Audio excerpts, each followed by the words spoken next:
Halo rekan semua, kembali lagi bersama kami di SPT Online Channel. Kali ini kami akan share tutorial tentang cara buat dan cara lapor SPT Masa PPh Pasal 23 dengan aplikasi eBupot. Nah, sebelum kita menginjak pada detail tutorialnya, kami sarankan agar rekan like dan subscribe channel kami, channel SPT Online, untuk mendapatkan informasi perpajakan terbaru. Oke, kita langsung saja. Jadi yang pertama, sebelum kita membahas detail tentang aplikasi eBupot, ada baiknya rekan terlebih dahulu tahu terkait dasar hukum pelaporan SPT Masa PPh Pasal 23. Yang pertama, dasar hukumnya yaitu Keputusan Direktur Jenderal Pajak Nomor Kep 269 PJ 2020 tentang penetapan pemotong PPh Pasal 23 dan atau 26 yang diharuskan membuat bukti potong dan diwajibkan menyampaikan SPT Masa PPh Pasal 23 dan atau 26 berdasarkan Perdijen Nomor per 04 PJ 2017. Jadi itu dasar hukum yang pertama. Kemudian dasar hukum yang kedua yaitu Peraturan Direktur Jenderal Pajak Nomor per 04 PJ 2017 tentang bentuk, isi, tata cara pengisian dan penyampaian SPT Masa PPh Pasal 23 dan atau 26 serta bentuk bukti potong PPh Pasal 23 dan atau 26. Jadi itu dasar hukumnya. Oke, kemudian bagaimana cara pelaporannya? Yang pertama, silahkan buka browser rekan, kemudian masukkan alamat djponline.pajak.go.id, kemudian silahkan lakukan login dengan memasukkan nomor NPWP dan password akun DJP Online Anda. Jadi untuk aplikasi eBupot, pastikan rekan juga sudah mengajukan permohonan sertifikat elektronik dan sudah di-approve, sehingga nantinya ketika pelaporan SPT Masa PPh Pasal 23 secara online melalui DJP Online ini, rekan bisa melaporkannya. Jadi di sini kita asumsikan rekan sudah mempunyai akun DJP Online dan sudah mempunyai atau sudah mengajukan permohonan sertifikat elektronik. Kemudian jika sudah melakukan login, jadi seperti ini, rekan akan masuk ke halaman informasi seperti ini. Kemudian silahkan rekan klik lapor. Jadi silahkan rekan klik lapor, sehingga nantinya akan muncul seperti ini. Nah, di menu lapor ini ada dua menu, yaitu menu pelaporan dan pra pelaporan. Karena ini masuk ke secara default masuk di menu pelaporan, maka yang muncul hanya e-filing dan e-form. Ketika bagaimana cara untuk memunculkan aplikasi eBupotnya, silahkan rekan klik menu pra pelaporan. Oke, ketika diklik, nah aplikasi eBupotnya atau menu eBupotnya akan muncul seperti ini. Jadi silahkan klik menu eBupot. Nah, berikutnya rekan akan dibawa masuk ke halaman dashboard pelaporan SPT Masa PPh Pasal 23. Jadi kita contohkan seperti ini, di masa Juli sudah terlaporkan. Bagaimana caranya untuk membuat pelaporan SPT Masa PPh Pasal 23? Jadi yang pertama yang harus dilakukan, silahkan klik menu bukti pemotongan, kemudian klik PPh Pasal 23 atau Pasal 23, kemudian input bukti potong 23. Jadi di sini silahkan klik menu input bukti potong 23. Oke, kita klik sehingga nantinya rekan akan dibawa ke halaman seperti ini, perekaman bukti potong Pasal 23. Nah, di sini ada tahun pajak, masa pajak. Jadi silahkan isi. Kemudian untuk identitas ada dua opsi, yaitu opsi NPWP dan NIK atau nomor induk kependudukan. Silahkan pilih sesuai dengan data yang ada. Oke, kemudian berikutnya kita scroll ke bawah, ada menu dokumen PPh yang dipotong dan identitas pemotong pajak. Oke, kita coba isi. Jadi di sini untuk identitas wajib pajak yang dipotong, yang pertama kita masukkan tahun pajaknya, tahun pajak 2020, kemudian masa pajak Agustus. Kemudian di sini kita pilih opsi, karena memang punya NPWP maka kita klik NPWP. Bagi wajib pajak yang dipotong yang tidak mempunyai NPWP maka wajib memasukkan NIK. Jadi di sini pastikan ada NIK-nya. Kemudian untuk NPWP silahkan isi NPWP-nya, otomatis nanti kolom nama, alamat kelurahan, kota, kode pos, kecamatan, provinsi akan otomatis terisi. Nah, berikutnya bagaimana? Selanjutnya kita scroll ke bawah di bagian dokumen, kita klik menu dokumen, kemudian akan muncul menu seperti ini, dasar pemotongannya, kita klik menu tambah. Oke, nah di sini ada pada kolom dokumen, nama dokumen, ada beberapa opsi yang bisa dipilih, yaitu faktur pajak, invoice. Jadi dasar pemotongannya apa? Di sini silahkan pilih sesuai dengan data yang ada. Jadi kebetulan pada contoh kali ini kita pilih faktur pajak dasarnya. Kemudian, nah contoh pengisian seperti ini, kita pilih faktur pajak, kita nomor dokumen kita isikan dengan nomor faktur pajaknya, kemudian tanggal fakturnya di sini kita isikan, kemudian silahkan klik simpan. Nah berikutnya akan muncul, nah kita sudah berhasil melakukan input bukti potong dasar pemotongan. Jadi dasar pemotongannya kita berhasil input, kemudian pada opsi di bawahnya, jadi karena memang tidak ada SKB atau PPh pasal 23 ditanggung pemerintah, maka kita pilih opsi tanpa fasilitas. Jadi kita klik ini, kemudian kita lanjut ke menu berikutnya, yaitu pajak penghasilan yang dipotong. Kita klik pajak penghasilan yang dipotong. Nah, di sini kita untuk kode objek pajak kita pilih sesuai dengan pekerjaan atau jasa yang ditransaksikan. Jadi di sini kebetulan pilih jasa kebersihan atau cleaning service dengan kode 2410436. Nah, kita kemudian pada kolom berikutnya kita isikan jumlah penghasilan bruto sesuai dengan jumlah DPP pada faktur pajaknya, karena kita tadi dasar pemotongannya menggunakan dokumen faktur pajak. Kemudian pada tarifnya akan muncul tarif 2%, sehingga otomatis langsung dihitung ketemu dengan PPh yang dipotong atau DTP sebesar 1.792.000. Nah, otomatis mengisi. Kemudian pada menu berikutnya identitas pemotong kita klik. Nah, di sini pada identitas pemotong otomatis pada NPWP akan muncul, kemudian nama WP-nya akan muncul. Nah, di sini bertindak sebagai, kita pilih wajib pajak atau wakil, kemudian namanya kita pilih nama penanda tangan. Kemudian pada opsi ini kita centang opsinya dengan menyadari sepenuhnya, dan seterusnya kita centang opsi, kemudian silahkan klik simpan.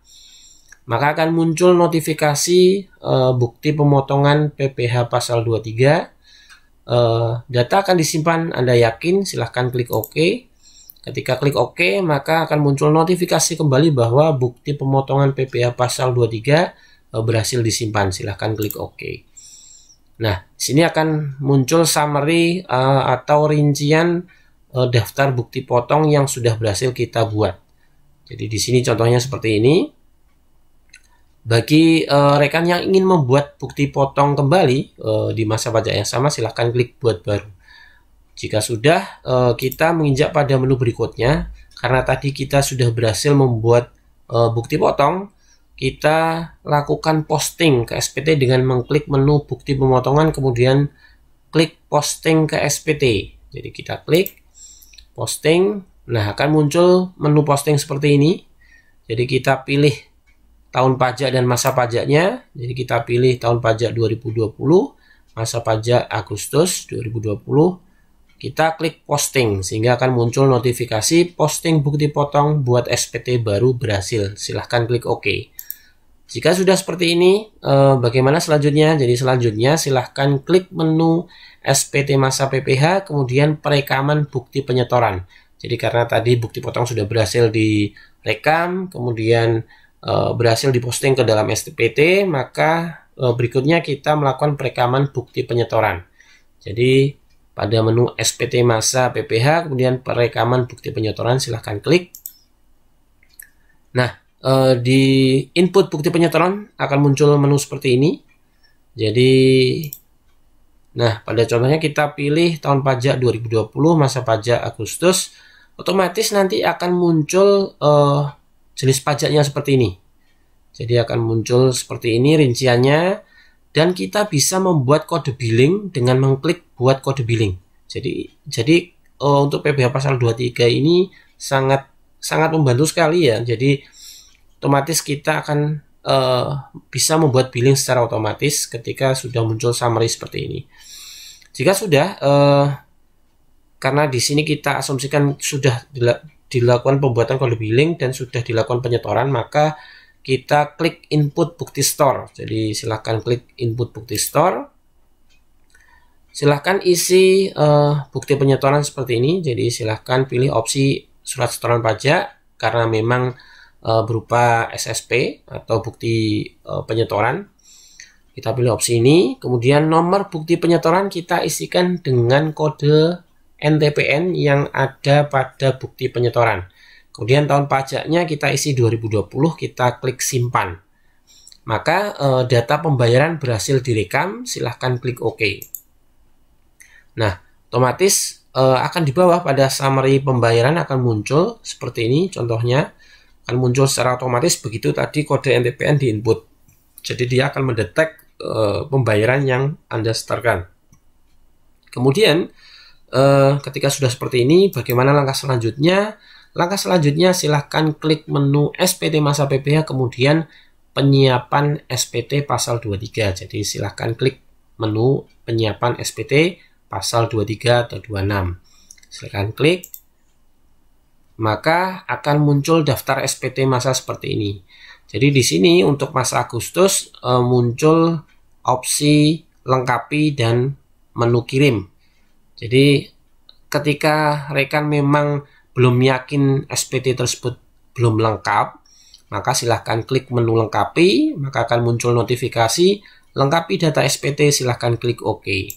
Maka rekan akan dibawa pada SPT yang belum lengkap. Jadi kita harus melengkapi SPT masa PPh pasal 23 ini. Di kolom daftar bukti penyetoran muncul pada sebelah kanan bawah muncul belum masuk SPT. Jadi daftar bukti setoran ini belum masuk SPT.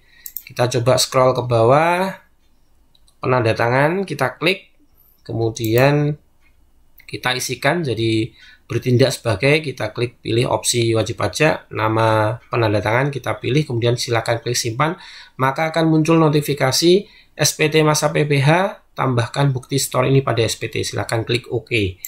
Nah, ketika sudah seperti ini maka kita akan di redirect ke halaman daftar SPT masa kembali. Akan muncul seperti ini. Kalau muncul seperti tanda seperti ini, silahkan klik refresh sehingga statusnya akan seperti ini kembali. Nah, karena kita sudah yakin bahwa SPT tersebut sudah lengkap dan status SPT di sini siap kirim, maka silahkan klik kirim. Jadi kembali lagi kita akan dibawa pada detail SPT-nya untuk kita cek. Jadi yang pertama, menu pertama yaitu lampiran 1 daftar bukti pemotongan. Di sini akan ada daftar bukti pemotongan atau daftar bukti potongnya akan tersummary di sini seperti ini. Kemudian kita coba pada bagian kedua, jadi lampiran 2 daftar bukti penyetoran juga akan muncul seperti ini. Jadi rekap penyetoran yang sudah kita lakukan. Kemudian pada bagian Indo SPT, nah pada Indo SPT kita bisa lihat isinya SPT-nya seperti ini. Jadi sesuai hasil inputan yang sudah kita lakukan. Kemudian ini jadi hasilnya seperti ini karena memang tidak ada inputan, kosong. Nah, di bagian C lampiran otomatis akan tercentang. Di sini ada 2 lampiran. Jadi yang pertama bukti pemotongan, yang kedua surat setoran pajak. Sebanyak 1 lembar. Jadi summary-nya ada masuk di sini. Nah, pada bagian menu kirim, kita klik menu kirim, kembali lagi akan muncul ini. Jadi bertindak sebagai wajib pajak, nama otomatis sesuai hasil yang kita pilih pada langkah sebelumnya. Ketika kita melengkapi SPT tadi, kita klik kirim saja untuk mengirim SPT PPh pasal 23 ini, maka akan muncul menu seperti ini. Jadi kirim SPT, kita diharuskan menginput sertifikat elektronik yang sudah kita punyai, kemudian kita menginput pula passphrase-nya. Nah, contohnya seperti ini, kita pilih sertifikat elektroniknya, kita pilih, kemudian klik open, kemudian kita isikan passphrase sesuai passphrase pada sertifikat elektronik yang kita punyai. Kemudian silahkan klik OK. Maka akan muncul notifikasi bahwa pengiriman SPT berhasil dikirimkan. Anda dapat unduh bukti penerimaan elektronik pada halaman dashboard. Silahkan klik OK. Nah, jika sudah berhasil seperti ini, maka pada dashboard SPT akan muncul status terkirim. Jadi seperti ini. Dan di kolom action ada menu-menu, ada 4 menu.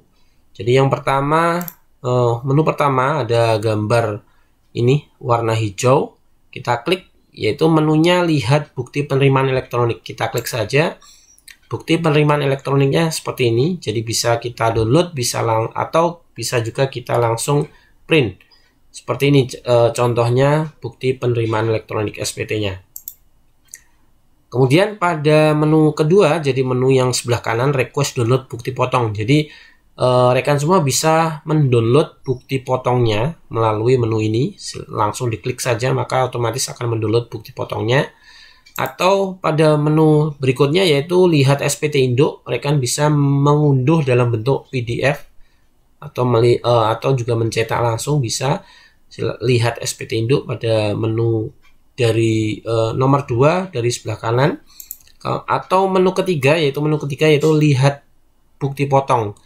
Yang tadi mengunduh, yang ini hanya melihat saja bukti potongnya. Jadi seperti itu contoh menu-menunya. Nah, dari sini diharapkan semoga tutorial ini bisa membantu rekan semua dalam membuat pelaporan SPT Masa PPh pasal 23. Nah, itu tutorial tentang cara buat dan cara lapor SPT Masa PPh pasal 23 melalui aplikasi IbuPot. Semoga bisa bermanfaat buat rekan semua. Salam sukses selalu dan terima kasih.